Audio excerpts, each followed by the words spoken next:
Ya, bismillahirrahmanirrahim. Assalamualaikum warahmatullahi wabarakatuh. Waalaikumsalam warahmatullahi wabarakatuh. Ya, alhamdulillah, salatu wassalamu ala rasulillah ba'ad. Rabbi syurahli sodari wa yassirli amri wahlul uqdatam min lisani yafqahu qawli. Rabbi zidani ilman warzuqni fahman. Ya, hari ini kita masuk ke pertemuan keempat ya, masih membahas tentang sistem pakar pada tahapan selanjutnya. Yang sebelumnya, tahapan apa yang telah kita pelajari deh yang sebelumnya dalam sistem pakar yang telah kita lalui, tahapan apa saja? Deduktif, induktif.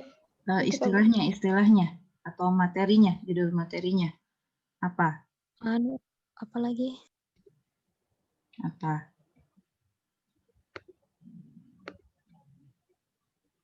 Ada yang masih ingat?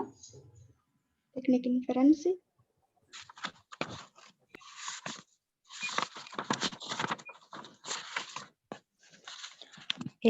Apa ini Bu? Apa? Yang sistem pakar part 1 apa namanya?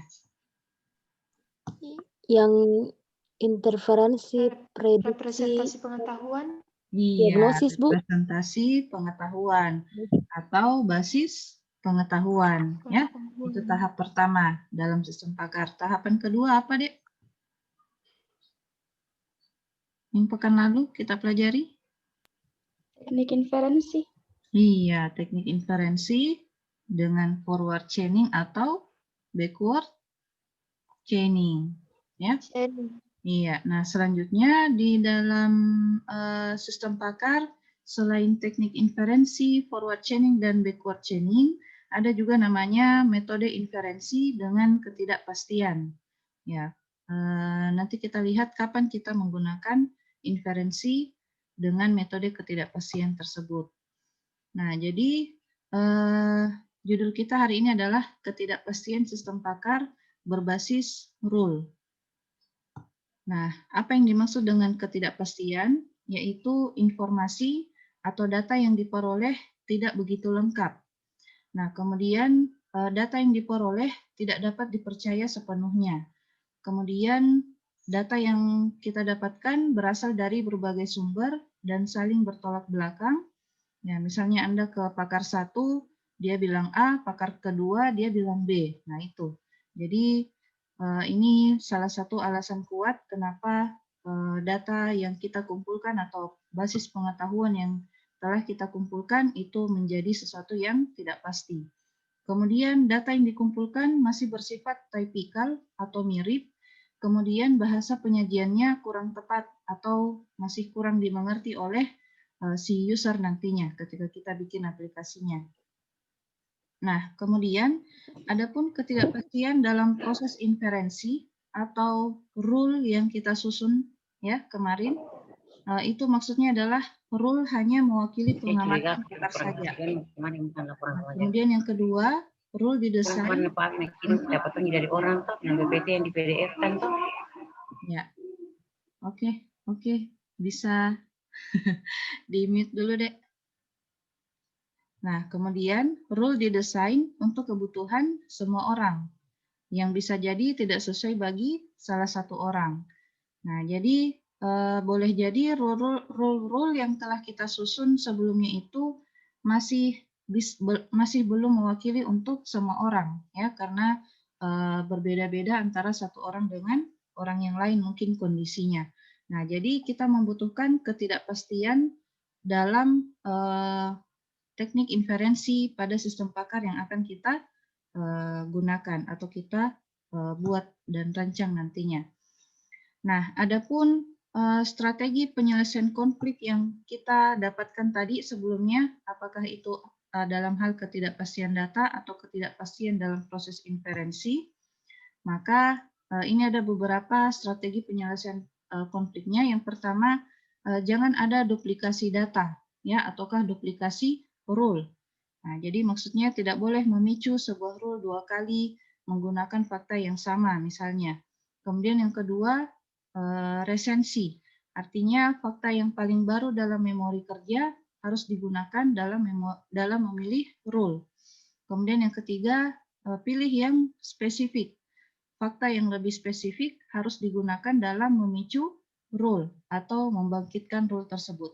Kemudian strategi yang keempat, prioritas operasi prioritas. Maksudnya pilih rule dengan prioritas yang lebih tinggi atau memiliki probabilitas yang lebih tinggi. Nah, saya kira adik-adik sekalian sekarang sudah menginjak semester 5 ya. Apakah sebelumnya sudah pernah belajar tentang statistik atau statistika? Sudah, Bu. Ya. Sudah, Bu. Semester berapa kita dapat statistika? Semester 3 kalau tidak salah, Bu. Oh, semester 3. Iya, semester 3, Bu. Ya. Jadi di semester 3 dulu itu di mata kuliah statistika kalian sudah pelajari teori tentang probabilitas ya? Iya, Bu, sudah, Bu. Oke. Nah, jadi ketidakpastian inferensi dengan ketidakpastian itu erat kaitannya dengan teori probabilitas yang telah kalian pelajari di mata kuliah statistika. Nah, kemudian ini ada gambar yang memberikan kalian pengetahuan bahwa ternyata dalam derajat kepercayaan itu ada berbagai macam jenisnya, ya. Nah, untuk mendapatkan nilai salah atau benar itu terbagi atas beberapa macam derajat kepercayaan. Nah, yang pertama namanya impossible. Ini artinya tidak mungkin, artinya tidak akan terjadi ya. Kemudian untuk possible, ini artinya mungkin. Kemudian plausible, itu artinya 50-50 antara boleh jadi ataukah tidak boleh tidak ya, boleh tidak. Kemudian probably, kemungkinan besar ya, kemungkinan besar terjadi. Kemudian certain artinya yakin ya, sudah tahap yakin atau sudah tahap yang 100% sudah yakin kebenarannya. Jadi semakin ke kanan derajat kepercayaannya, maka semakin tinggi nilai kepercayaan yang didapatkan. Nah, jadi derajat kepercayaan inilah yang akan kita lakukan wawancara terhadap pakar berdasarkan objek penelitian yang akan kita ambil datanya.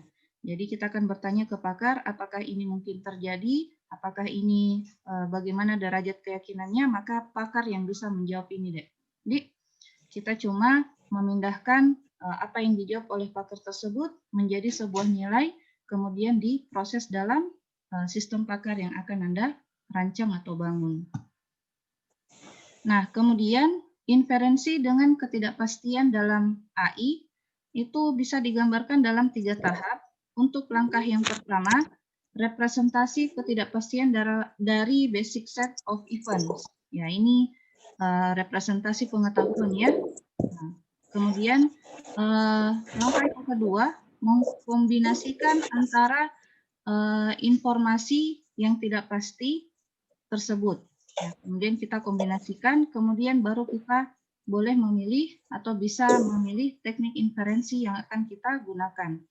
Nah, adapun bisa juga kita melewati step 2 ini, dari step 1 bisa kita langsung menuju ke, dari representasi pengetahuan, kita bisa langsung menuju ke inferensi ketidakpastian, berdasarkan representasi pengetahuan atau basis pengetahuan yang kita dapatkan, apakah sudah sepenuhnya lengkap atau belum, seperti itu. Jadi, untuk inferensi dengan ketidakpastian, tadi ada penyebabnya. Jika salah satu terjadi hal tersebut,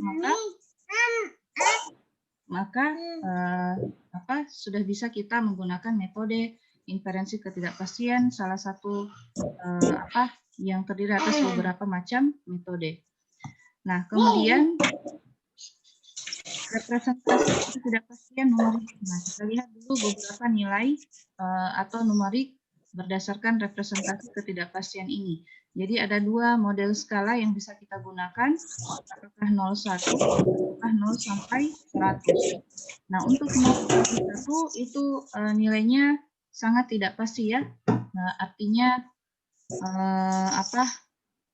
masih memberikan ketidakpastian di dalamnya. Kemudian untuk 1 sampai 100, ya semakin besar range nilainya, maka kepastian dalam representasinya itu semakin bisa didapatkan. Nah, kemudian masalahnya adalah siapapun pakar yang kita tanyakan akan memberikan angka tertentu berdasarkan kognisi dan pengalaman masing-masing. Jadi nantinya akan cenderung berbeda ya, atau tidak konsisten antara pakar yang satu dengan pakar yang lain dalam menilai sesuatu, bahkan dalam waktu yang berbeda, meskipun itu masalahnya sama. Jadi inilah salah satu alasan kenapa kita membutuhkan metode tambahan dalam teknik inferensi dalam sistem pakar. Nah, kemudian bisa juga kita menyajikannya dalam bentuk grafis. Nah, cuman kalau untuk grafis ini bentuknya seperti ini ya. Untuk yang sebelah kiri ini sedikit nilai kepercayaannya, tidak ada ya, nol. Tidak ada nilai kepercayaannya, kemudian detail itu sedikit, sum itu beberapa, kemudian match itu banyak, kemudian complete itu lengkap. Jadi nilai kepercayaannya semakin ke kanan, maka semakin tinggi nilai kepercayaannya. Nah, cuman kalau kita menggunakan metode grafik seperti ini, itu akan tidak seakurat metode numerik yang tadi, yang 0 sampai 100 nilainya. Nah, kemudian beberapa pakar juga tidak memiliki pengalaman dalam membuat tanda pada skala grafik. Yang pakarnya saja kadang-kadang masih bingung.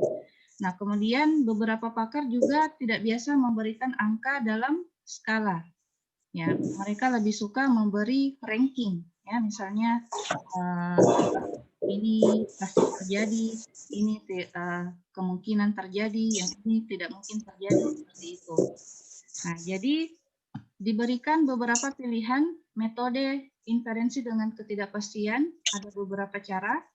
Bisa kita menggunakan rasio probabilitas, kemudian bisa juga dengan cara teorema Bayes, kemudian bisa juga dengan cara certainty factor, bisa juga dengan cara teori Dempster-Shafer. Nah, untuk hari ini tidak semua kita bisa pelajari, mengingat waktu yang terbatas, jadi mungkin hari ini cuma sampai di certainty factor. Nanti pekan depan kita akan pelajari tentang teori Dempster-Shafer. Nah, kita mulai dari metode ketidakpastian yang pertama, namanya adalah rasio probabilitas.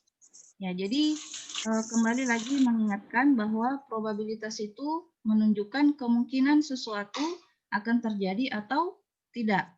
Nah, rumusnya adalah probabilitas X sama dengan jumlah kejadian berhasil dibagi jumlah total semua kejadian. Ya, contohnya misalnya dari 10 orang sarjana, 3 orang menguasai Cisco. Sehingga peluang memilih sarjana yang menguasai Cisco adalah, maka rumusnya sesuai dengan rumus yang di atas, kita pindahkan ke bawah, probabilitas X-nya kita ganti jadi Cisco, sama dengan berapa tadi? Dari 10 orang ada 3. Jadi 3 dibagi total berapa semua objek yang kita mau hitung probabilitasnya, yaitu 10. Maka 3 bagi 10, probabilitas dari sarjana yang menguasai Cisco adalah 0,3. Ya, atau kalau dalam persen, 30% dari 10 orang sarjana.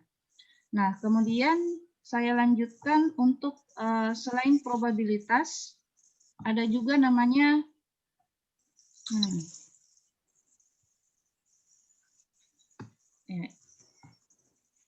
ini.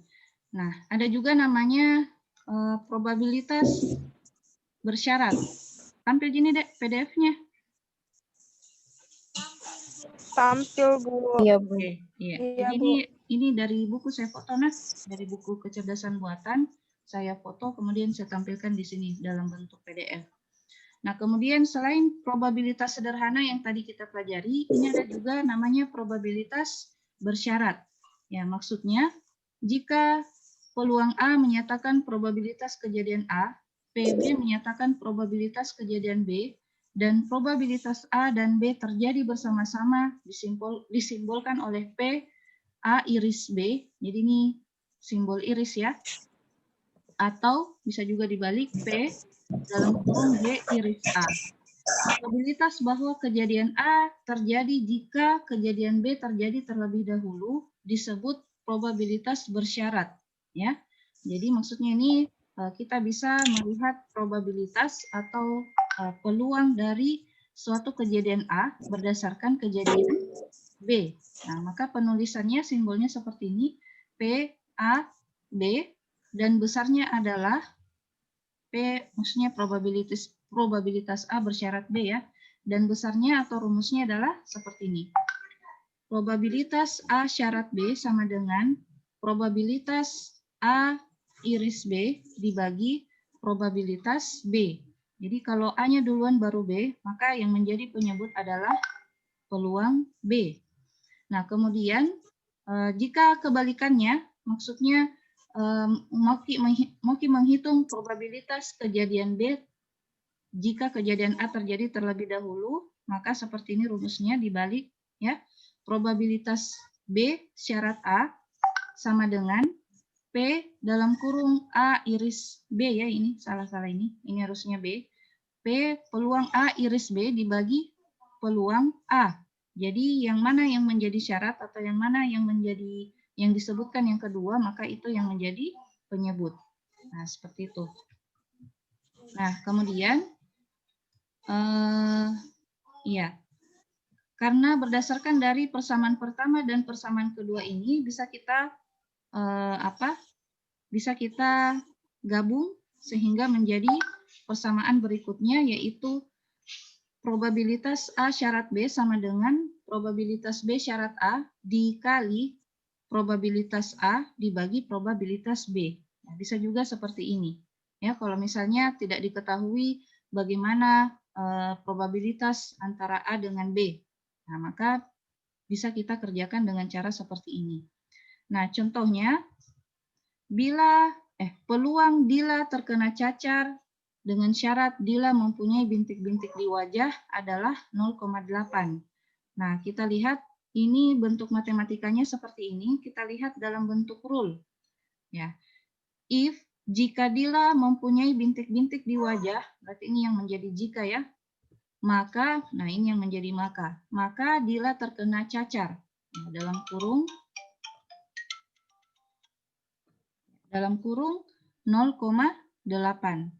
Nah, rule ini sama artinya dengan jika Dila mempunyai bintik-bintik di wajah, maka probabilitas atau kemungkinan Dila terkena cacar adalah 0,8.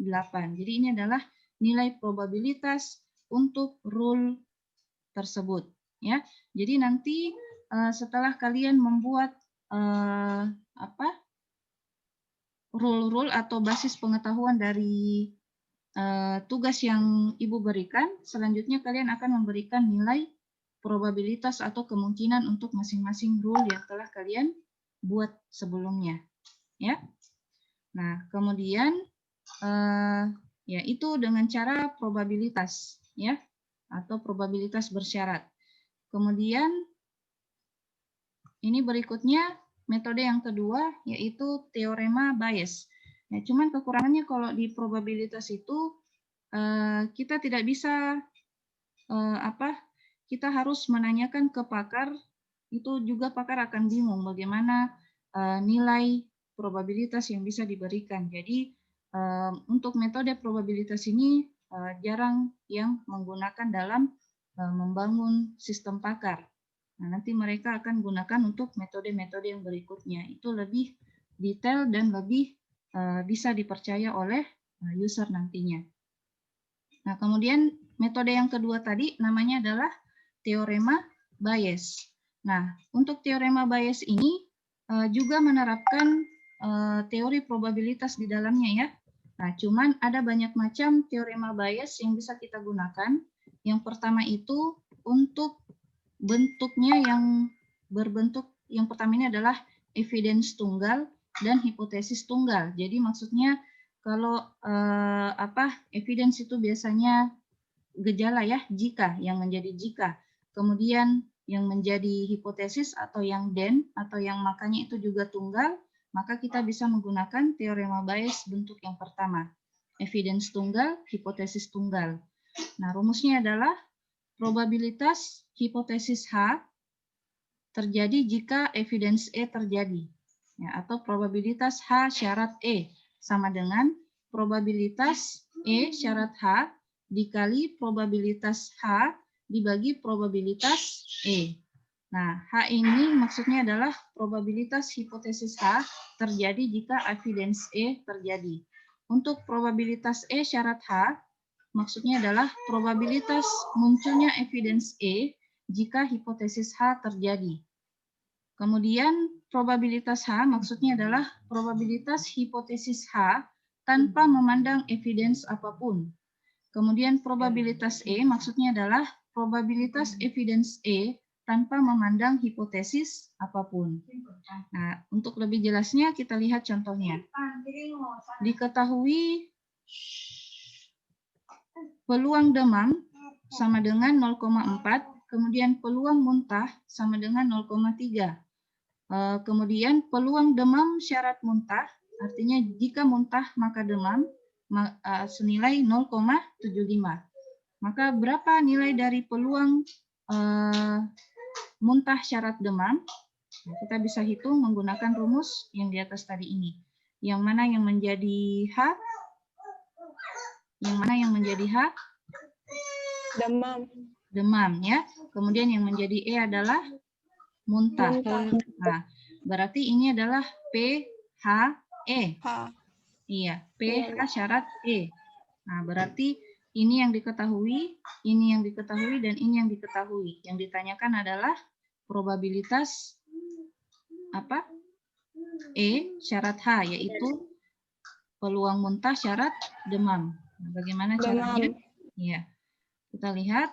Jadi masukkan Maki nilainya, tinggal diganti saja. Yang mana yang jadi pertanyaan? Demam. Jadi ini yang akan menjadi penyebut. Ya, demam yang jadi penyebut. Kemudian mana? Yang di atas demam yang jadi penyebut. Kemudian yang di atas itu adalah yang ini dikali dengan peluang muntah. Ya, ini yang menjadi diketahui peluang demam atau muntah atau kebalikannya ini, kemudian dikali dengan peluang muntah, kemudian yang menjadi penyebut adalah peluang demam, karena yang disebut yang kedua itu adalah demam. Nah, seperti itu caranya. Jadi seperti ini kita masukkan nilainya. Peluang demam syarat muntah nilainya tadi adalah 0,75, peluang muntah adalah 0,3, peluang demam adalah 0,4. Kemudian kita kali dulu, lalu hasilnya dibagi 0,4. Maka hasilnya untuk peluang muntah syarat demam adalah 0,56. Ada yang mau ditanyakan di sini, Dek, untuk ini? Jadi caranya itu yang kita lihat adalah yang menjadi pertanyaan, kemudian yang mana yang pertama dan yang mana yang kedua. Nah, yang pertama itu yang di atas, yang menjadi pembilang ya. Yang menjadi pembilang itu yang pertama, ini peluang muntah. Kemudian yang di bawah itu adalah yang menjadi penyebut adalah yang disebut kedua, ya, yang menjadi syarat atau yang kedua ini, seperti itu. Kemudian pertanyaan kedua, berapa nilai dari peluang muntah syarat demam jika peluang demam sama dengan 0,1? Nah, sekarang peluang demam diubah nilainya, ya. Bagaimana caranya? Tinggal kalian ganti saja nilainya peluang demam. Nah, seperti ini, sama modelnya, sama pertanyaannya, cuman yang diganti adalah nilai dari peluang demam. Nah, samakan yang di atas 0,75 dikali 0,3, tetap yang berubah cuma penyebutnya, yaitu 0,1. Sama caranya, tinggal dikali saja, lalu hasil perkaliannya dibagi 0,1, maka hasilnya adalah 2,25. Nah, cuman dalam teori probabilitas, nilai kepercayaan itu atau nilai peluang itu harus berada di antara 0 sampai 1. Tidak boleh lebih dari 1. Nah, maka berarti ada yang salah di sini. Nah, apakah itu? Jadi, yang kita harus cari tahu adalah, yang harus diperhatikan adalah peluang demam harus lebih besar atau sama dengan peluang demam iris muntah. Kemudian peluang demam. Ya, kita bikin ini penjelasannya nih ya. Jadi model matematikanya peluang demam harus lebih besar sama dengan dari peluang demam iris muntah. Mana tadi peluang demam iris muntah? Yang ini. Peluang demam harus lebih besar dari peluang demam iris muntah. Berarti harus lebih besar dari 0,75. Maka untuk mendapatkan peluang demam iris muntah ini, caranya adalah bagaimana tadi? Ini kita gunakan probabilitas. Ini untuk mendapatkan yang di atas ini, tinggal dipindahkan posisinya ya. Nah, jadi PA syarat B kita pindahkan di atas. Atau gimana cara mendapatkan ini? PA iris B. PA iris B sama dengan, bagaimana caranya kalau di matematika? Yang pembagi ini, kalau pindah ke kiri menjadi dikali. Ya? Iya. Iya, Bu, dikali. Nah, ya, Jadi PA iris B. Iya. Jadi untuk mendapatkan peluang A iris B, caranya dikalikan antara peluang A syarat B dengan peluang B. Iya. Ya. Oke, jadi rumusnya seperti ini. Peluang demam iris muntah sama dengan peluang demam syarat muntah dikali peluang muntah. Iya. Jadi yang menjadi yang kedua itu yang menjadi pengalinya. Ya, peluang muntahnya. Yang menjadi syarat itu yang menjadi pengalinya. Ya. Nah, kemudian kita masukkan nilainya. Peluang demam muntah tadi adalah 0,75. Kemudian peluang muntah adalah 0,3, maka peluang demam iris muntah adalah 0,225. Jadi karena peluang demam iris muntah ini kalau kita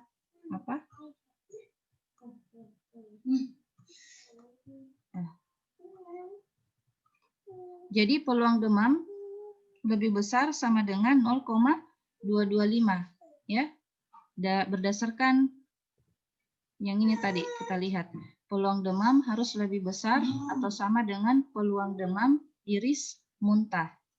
Nah, jadi karena kita dapatkan nih peluang demam iris muntah sebesar 0,225, berarti maka bisa disimpulkan peluang demam lebih besar sama dengan 0,225. Jadi nilai ini bisa kita bawa ke sini, peluang demam. Kemudian kita kalikan dulu ini lalu dibagi dengan 0,225. Maka itulah hasil untuk peluang muntah syarat demam dengan peluang demam adalah 0,1 atau kita ubah menjadi 0,225 seperti itu. Jadi kalau seperti ini hasilnya bisa kita berikan penjelasan seperti ini.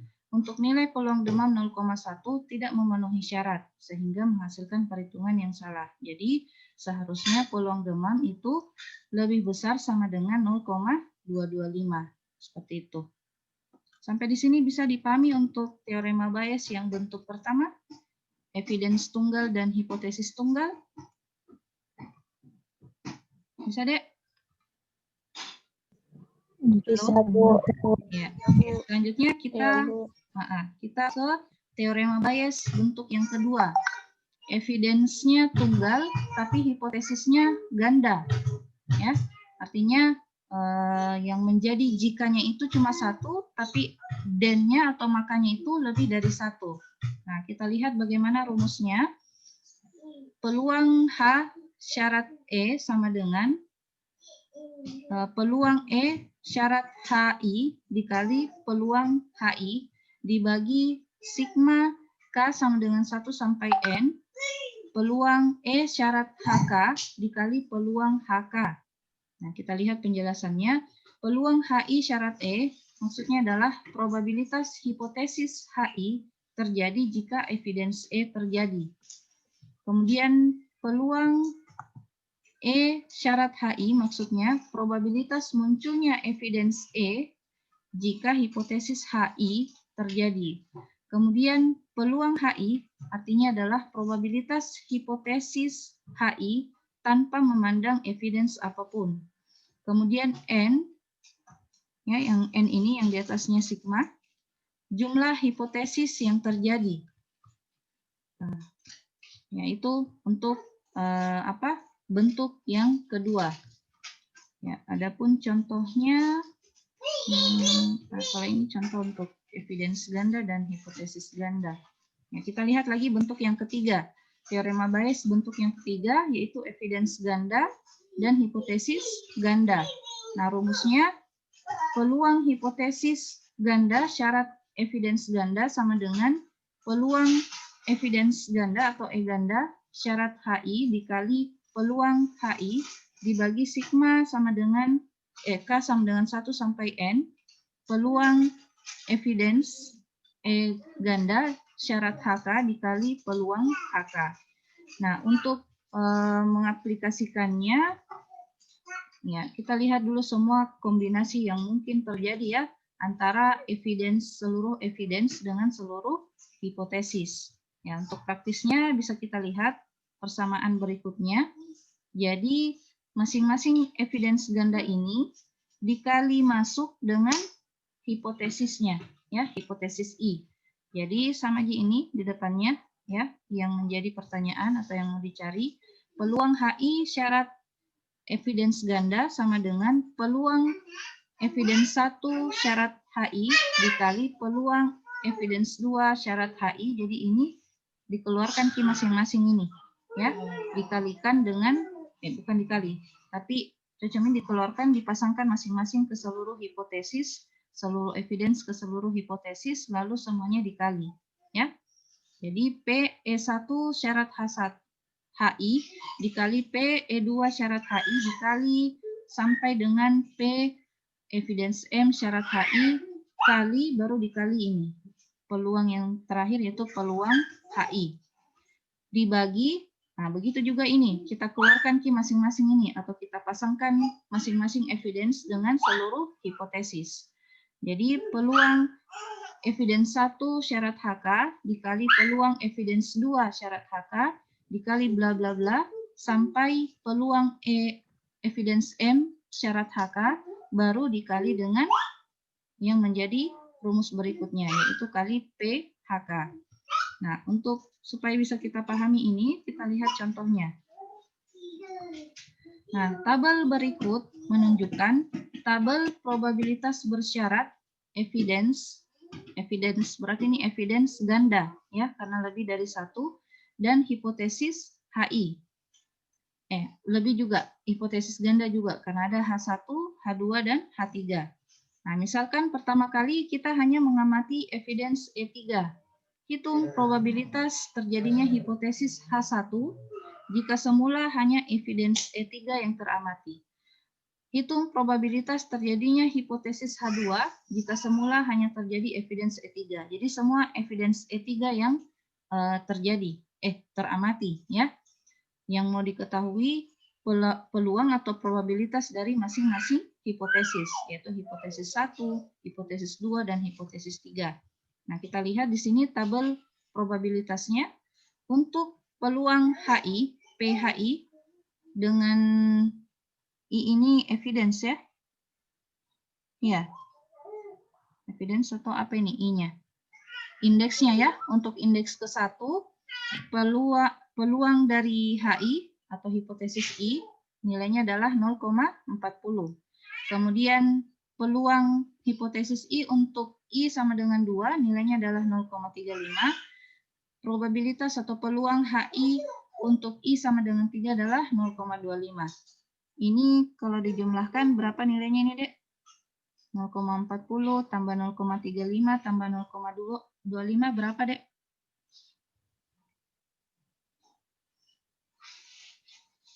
Satu ya, tapi Satu. Iya, tapi ini ya.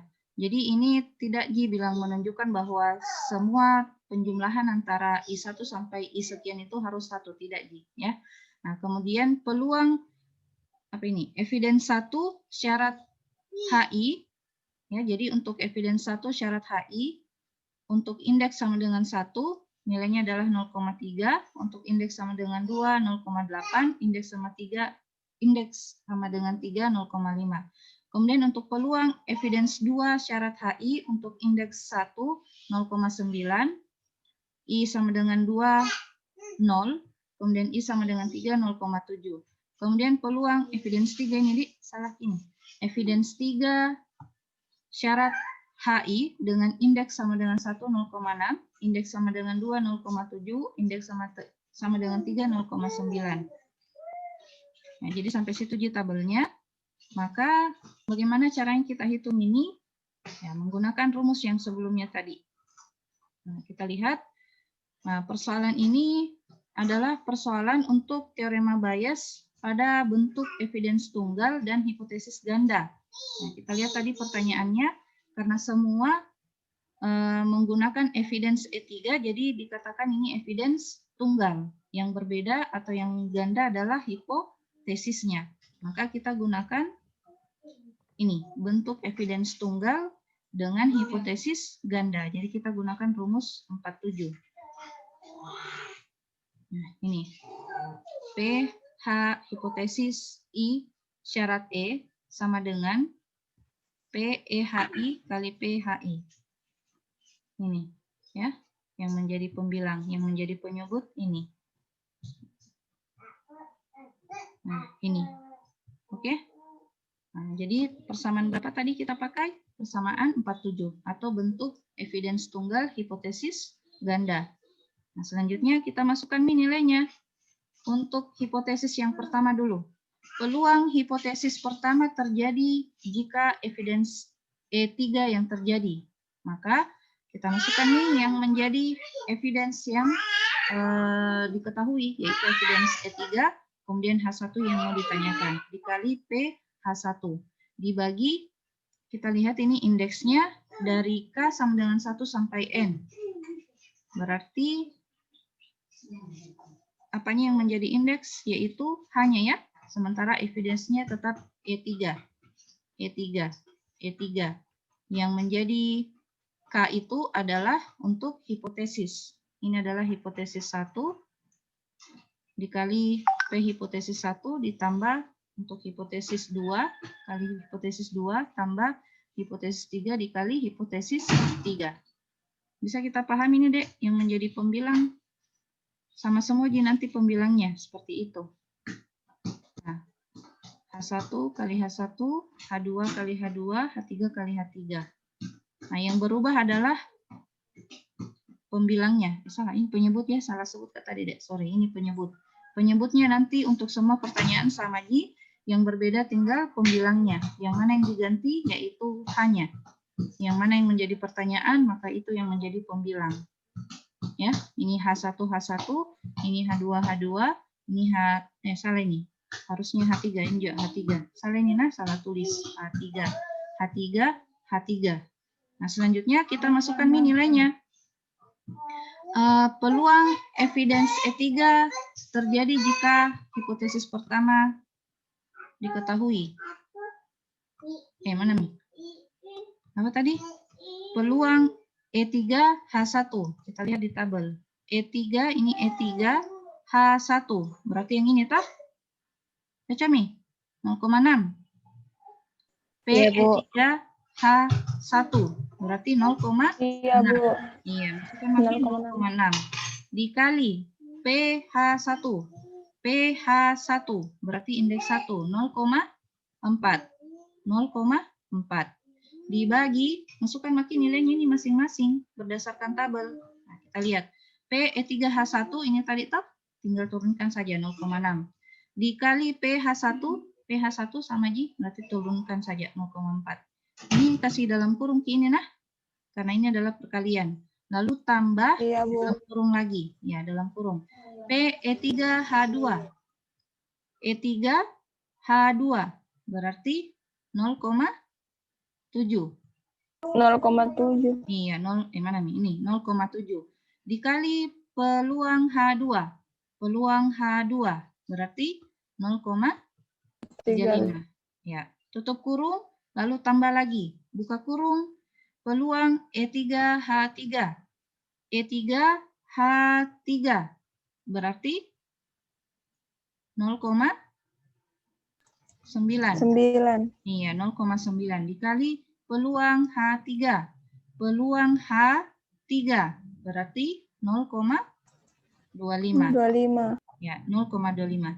Sudah, masukkan Miki, hitung Maki masing-masing perkaliannya dulu ya, dikali dulu, ini dikali dulu, ini dikali dulu, ini dikali dulu. Setelah ada perkaliannya semua baru ditambahkan. Ya. Setelah itu, setelah didapat nih hasil perkalian ini dan hasil penjumlahannya ini dibagi, maka mendapatkan hasil 0,34. Seperti itu. Bisa dipahami, Dek, untuk peluang hipotesis 1 syarat E3? Bisa, Bu. Oke. Selanjutnya, untuk peluang hipotesis kedua syarat E3, tinggal diganti saja H2 yang di atas. Untuk penyebutnya jangan Maki ganti-ganti, jadi sama gini, yang diganti cuma ini. Peluang E3 H2. Peluang E3 H2 berarti 0,7. H2 di peluang E3 H2 berarti yang ini tahu. Yang mana Kak? E3 ini di E3 H2 berarti 0,7. Baca Dek. Peluang E3 ini E3 H. Iya, Bu. 0,7. Oke, 0,7. 0,7 dikali PH2. Peluang H2 0,35. Nah, kali 35. Iya, baru dibagi hasil penjumlahannya ini mendapatkan masa sama? Sama kayak nilainya, Dek. 0,6 kali 0,4 dengan 0,7 kali 0,35. Sama atau tidak? Coba kali beda. Sama?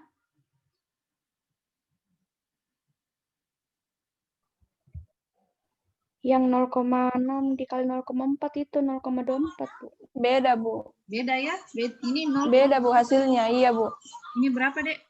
Yang di bawah 0,245, Bu. Iya.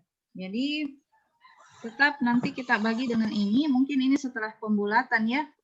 Setelah dia bulatkan atau cuma 2 angka yang dia dapat di belakang koma, maka mungkin mendekati sama ya.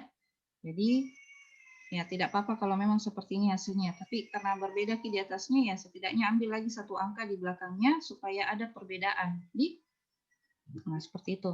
Kemudian kita lihat lagi peluang hipotesis 3 ya, 3 ini. Peluang hipotesis 3 syarat E3. Jadi yang ininya yang di atasnya kita ganti. Peluang E3 H3 dikali peluang H3 dibagi sama lagi penyebutnya dengan yang di atas. Nah, kita cari E3 H3. Ini salah ini nah, H3. E3 H3 berarti 0,9. 0,9. Kemudian dikali PH3. Peluang H3 0,25. 0,25. Nah, dikali lalu dibagi dengan penjumlahan yang di bawah menghasilkan 0,32.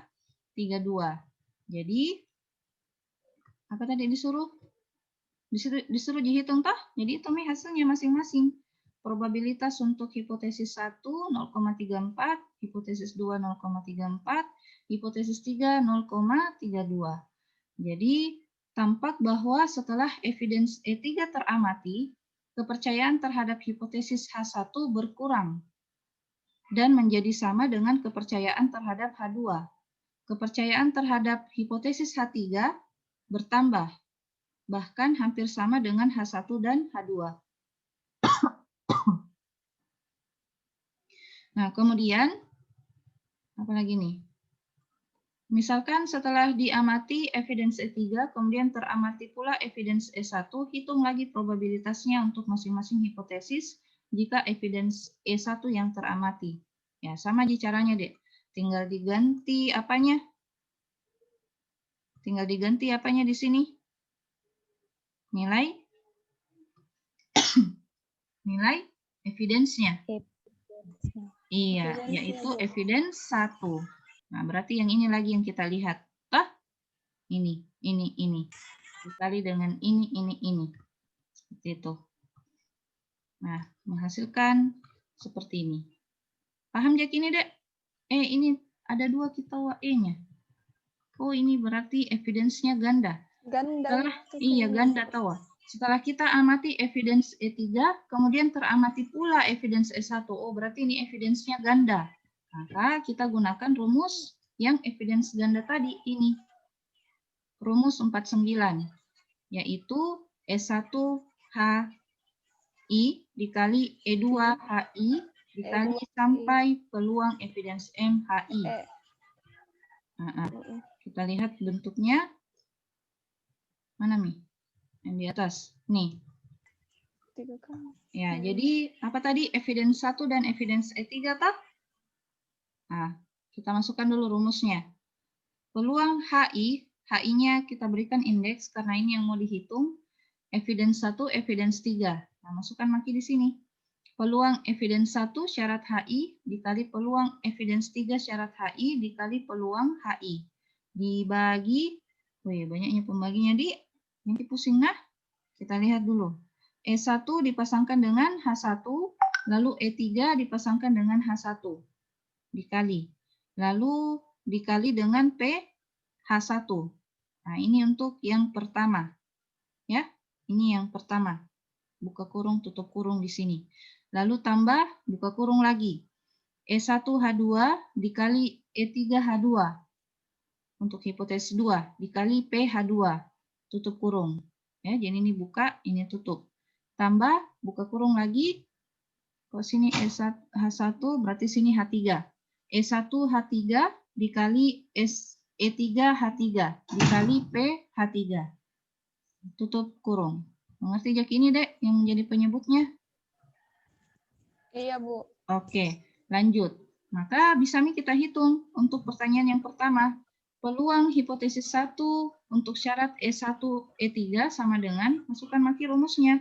E1 HI, berarti H1 toh? Peluang E1 H1, kita lihat. E1. Nah, E1 H1, berarti 0,3. 0,3 dikali E3H1. Yang mana? Di bawah. E3H1 berarti 0,6. Nah, 0,6 dikali PH1. Nah, ini H1. Mana PH1? Ini PH1 0,4. 0,4 dibagi, nah, cari maki lagi nih rumusnya di tabel deh. E1H1 0,3, E3H1 0,6, PH1 0,4. Tambah PE1H2 0,8, E3H2 0,7, PH2 0,35. Tambah E1H3 0,5, E3H3 0,9, PH3 0,25. Nah, jadi yang menjadi penyebut di setiap pertanyaan sama Ji, yang berbeda cuma yang menjadi pembilang. Tergantung pertanyaannya. Kita kali masuk, lalu dibagi hasil penjumlahannya ini, maka nilai yang didapatkan adalah 0,19, untuk hipotesis 2 0,52, hipotesis 3 0,29. Jadi yang mana lebih tinggi ini? Probabilitasnya? Semakin mendekati 1, berarti dia semakin tinggi ya? Atau gimana? Iya, Bu. Iya, yang mana yang mendekati 1? Yang hipotesis 2. Iya. Hipotesis 2 yang memiliki probabilitas tertinggi jika evidence E1 dan E3 terjadi. Seperti itu kesimpulannya. Kemudian ini untuk apa ini? Tambah pusing. Yang 3 kali nih, Bu.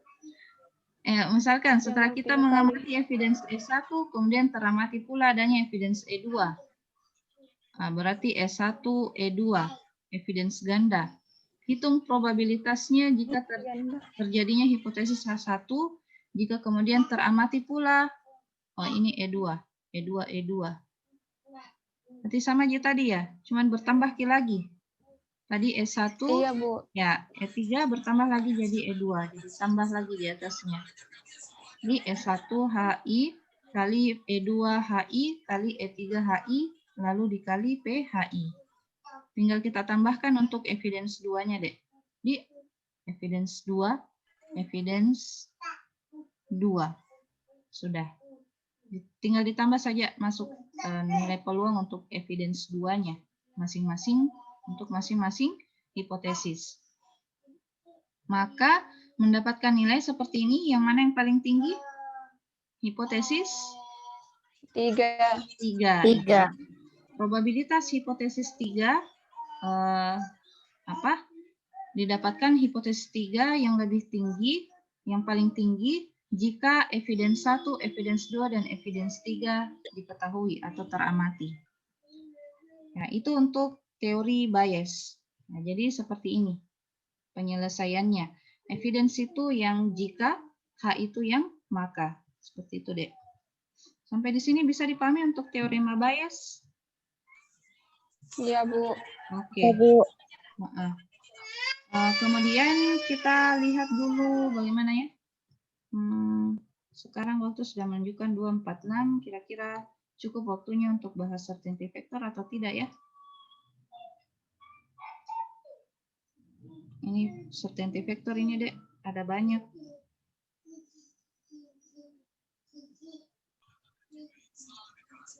Mungkin bahas kembali, mungkin lanjut certainty factor atau pekan depan Pi? Pekan depan, tapi kita khusus bahas certainty factor. Satu pertemuan. Nanti pekan depannya lagi. Iya, Bu. Dempster-Shafer. Iya, Bu. Iya, Bu. Karena banyak sekali nih materinya, Dek. Takutnya kalian sudah mumet nih tadi dari teorema bias. Jadi untuk sebagai contoh saja buat kalian untuk certainty factor itu maksudnya adalah jika kita menggunakan metode ini agak lebih memudahkan bagi seorang pakar, ya, misalnya seorang dokter kah atau seorang petani kah, misalnya kalau kita penelitian tentang penyakit hama, ya, ataukah pakar-pakar yang lain dengan jawaban seperti ini. Mungkin, kemungkinan besar, hampir pasti, ataukah bisa juga seperti ini. Pasti tidak, hampir pasti tidak, kemungkinan besar tidak, mungkin tidak tahu, mungkin, kemungkinan besar, hampir pasti, pasti. Nah, dengan nilai certainty factor masing-masing seperti ini. Jadi ini certainty factor nilainya ini diberikan oleh seorang pakar, ya, bukan kita. Kita hanya mewawancarai saja, tugas tak, ya. Mewawancarai seorang pakar, apakah kalau jika begini gejalanya maka seperti ini akibatnya, yang mana yang menjadi jawabannya? Ini yang kita kasih jawaban. Pasti tidak, hampir pasti tidak, kemungkinan besar tidak, mungkin tidak, sampai pasti. Terus kita yang ambil ini nilainya, ya. Jadi kasih ini nilai ke pakar, mereka pasti bingung. Yang kita kasih itu yang ini, keterangannya, ya. Nah, nanti yang mana yang mereka pilih, yang mana pakar pilih, maka itu nilainya untuk masing-masing rule, ya. Jadi ini nilai kepastian atau nilai certainty factor untuk masing-masing rule yang kita bangun. Nah, setelah ada itu, baru kita bisa menghitung menggunakan metode CF ini, yang ada banyak macam metode dalam certainty factor yang bisa kita gunakan. Ya, nanti pekan depan kita bahas. Untuk sebagai satu contoh saja, kita lihat di PDF, ini ada jurnalnya orang. Ibu kasih lihat Ki, jurnalnya orang. Ini agak mudah dipahami. Tampil Jide jurnalnya. Iya, tampil, Bu. Oke. Nah, jadi ini jurnal membahas tentang dari mana ya? Tentang penerapan metode certainty factor untuk sistem pakar diagnosis hama dan penyakit pada tanaman tembakau. Ya. Jadi coba kita lihat deh ini penerapan metode CF, berarti ini adalah sistem pakar ya. Kalau ada certainty factor berarti itu adalah sistem pakar untuk diagnosis hama dan penyakit pada tanaman tembakau. Luar biasa ini penelitiannya orang. Sederhana dilihat tapi manfaatnya luar biasa ya bagi seorang petani untuk memberikan mungkin pencegahan kah lebih dini ataukah yang disebut dengan preventif ya, ataukah memberikan solusi yang mungkin memberikan kemudahan pada seorang pakar atau seorang user yang awam tentang penyakit hama dan tanaman tembakau, itu bisa membantu mereka untuk mengatasi masalah yang ada di kebun mereka masing-masing. Nah, kita lihat ini Jadi cara baca jurnal itu jangan Ki dulu baca ini semua-semuanya, langsung Ki pergi ke metodenya. Nah, lihat Ki, ini metode CF yang dia gunakan. Rumusnya adalah CFHE sama dengan measure of belief dan measure of disbelief. Jadi bentuk yang ini yang dia pakai. Nah, kemudian selain bentuk yang pertama ini, dia juga menggunakan bentuk kombinasi, ya, kombinasi dari CF. Kemudian, ya, dia bawa ke dalam sebuah perancangan sehingga terbentuk basis datanya seperti ini.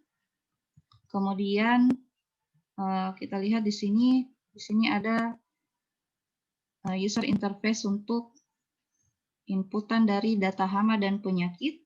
Kalau kalau hamanya atau penyakitnya ini, bagaimana nanti yang menjadi output untuk solusi dan keterangannya. Begitu juga dengan jenisnya. Kalau misalnya ini yang kedua, ini dia jenis apa dan apa keterangannya serta apa solusinya, dia bikinkan seperti itu. Kemudian ini adalah data gejala. Nah, data gejala ini yang rule-rule yang kita bikin, ya. Kemudian menentukan data gabungan, ya, digabung antara gejala dengan penyakitnya. Jika gejala ini, maka penyakit ini. Kemudian dia berikan nilai masing-masing untuk MB, MD, dan CF-nya berdasarkan hasil wawancaranya dengan si pakar, ya. Jadi dia berikan nilai masing-masing. Setelah itu kita lihat model bagaimana pembobotan nilai MB dan nilai MD yang dia gunakan. Nah, jadi dia pakai bobot nilai MB yang seperti ini. Kalau sangat yakin nilainya 1, kalau yakin 0,8, kalau cukup yakin 0,6, sedikit yakin 0,4, tidak tahu 0,2, tidak, atau dia tidak jawab, nilainya 0. Nah, jadi ada juga pembobotan di dalam metode certainty factor ini, ya. Pembobotannya untuk jawaban keterangannya ini. Nah, untuk measure of disbelief-nya, ketidakpercayaannya, sangat yakin nilainya 0,11 sampai 0,15, yakin 0,06 sampai 0,1, sedikit yakin 0 sampai 0,05. Nah, kemudian ya, dilakukan proses konsultasi untuk memberikan, atau ini konsultasi untuk user, ya.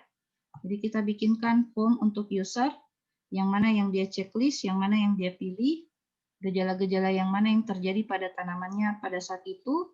Nah, berdasarkan hasil centangannya inilah yang akan menjadi sebuah nilai yang akan dihitung dibawa ke dalam tabel certainty factor. Jadi, kalau tanaman layu dia centang, maka nilai MB-nya adalah 0,65, nilai MD-nya 0,04, nilai CF-nya 0,61. Jadi ini diketahui semua ini, Dek. Sudah dirancang nih tadi di bagian data gabungan yang sebelumnya ini. Ini, ya. Setelah itu Nah, ini hanya informasi tabel bahwa kalau gejala tanaman layu yang terpilih, maka jenis hama yang mungkin terjadi adalah ulat gerayak, kepik hijau, lanas, dan layu bakteri. Begitu juga dengan gejala kedua, gejala ketiga, keempat, dan kelima dengan masing-masing penyakitnya. Setelah itu baru dia masukkan ke dalam rumus CF kombinasinya. Ini nanti pekan depan kita bahas. Dimasukkan nilainya masing-masing berdasarkan gejala. Gejala itu evidence, nah. Gejala itu evidence. Terus yang menjadi penyakit itu adalah hipotesisnya, ya. Jadi kita di sini pekan depan kita akan melihat berbagai macam contoh jurnal yang menerapkan metode CF. Kemudian kita tentukan yang mana yang menjadi evidence dan yang mana menjadi hipotesis.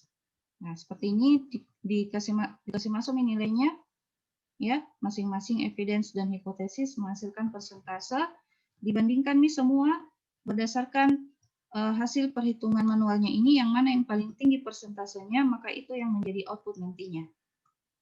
Nah, yang mana yang menjadi output, kita lihat yang mana persentasenya paling tinggi.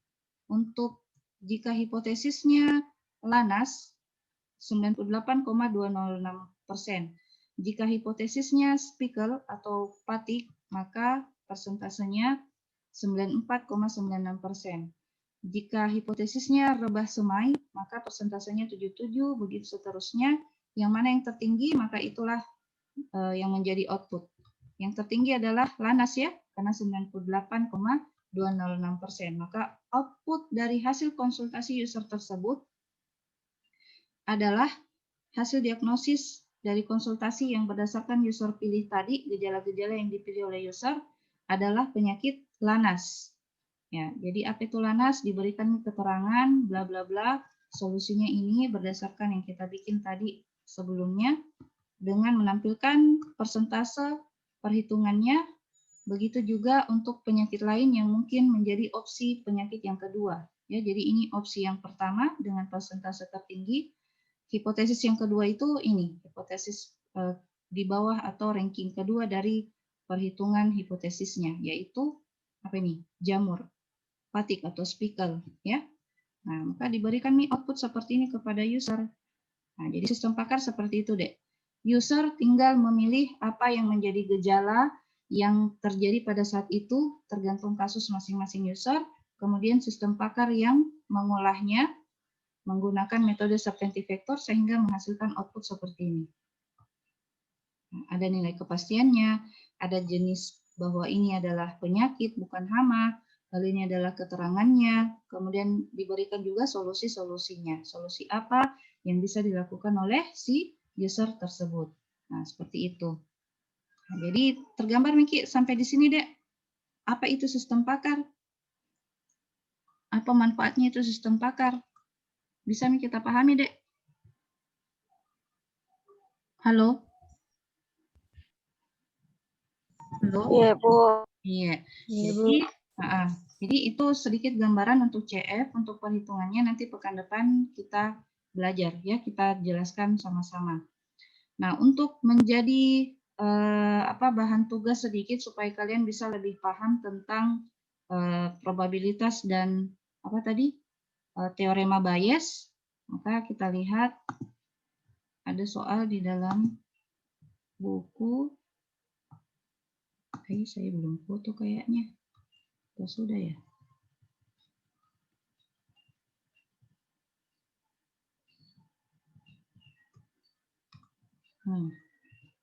Tampil. Sampai sini, Ji. Jadi nanti ada soal Ibu berikan, silakan kalian kerjakan menggunakan probabilitas dan teorema Bayes yang sama-sama tadi kita hitung. Tunggu saya lihatkan dulu soal mana. Kalau ini Ani biasa terjadi, yang ini Ji.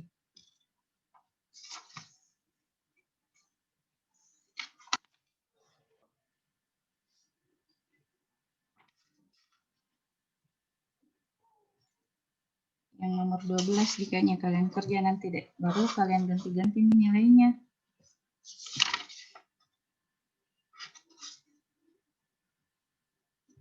Ya. Jangan dulu ada tugas di nanti di pekan depan. Kalau masih lebih paham, bisa kita kerjakan ini untuk nomor 12 sebagai bahan latihan saja untuk kalian, tapi bukan jadi tugas. Nanti Ibu berikan pekan depan tugasnya, Dek. Ya, sudah sampai di situ saja, Dek, untuk materi hari ini. Ada yang mau ditanyakan untuk khusus probabilitas dan teorema Bayes? Ada yang mau ditanyakan, Dek? Enggak ada, Ji? Tidak ada, Bu. Jadi, kalau begitu kita tutup materi hari ini dengan ucapan alhamdulillahirrahmanirrahim. Assalamualaikum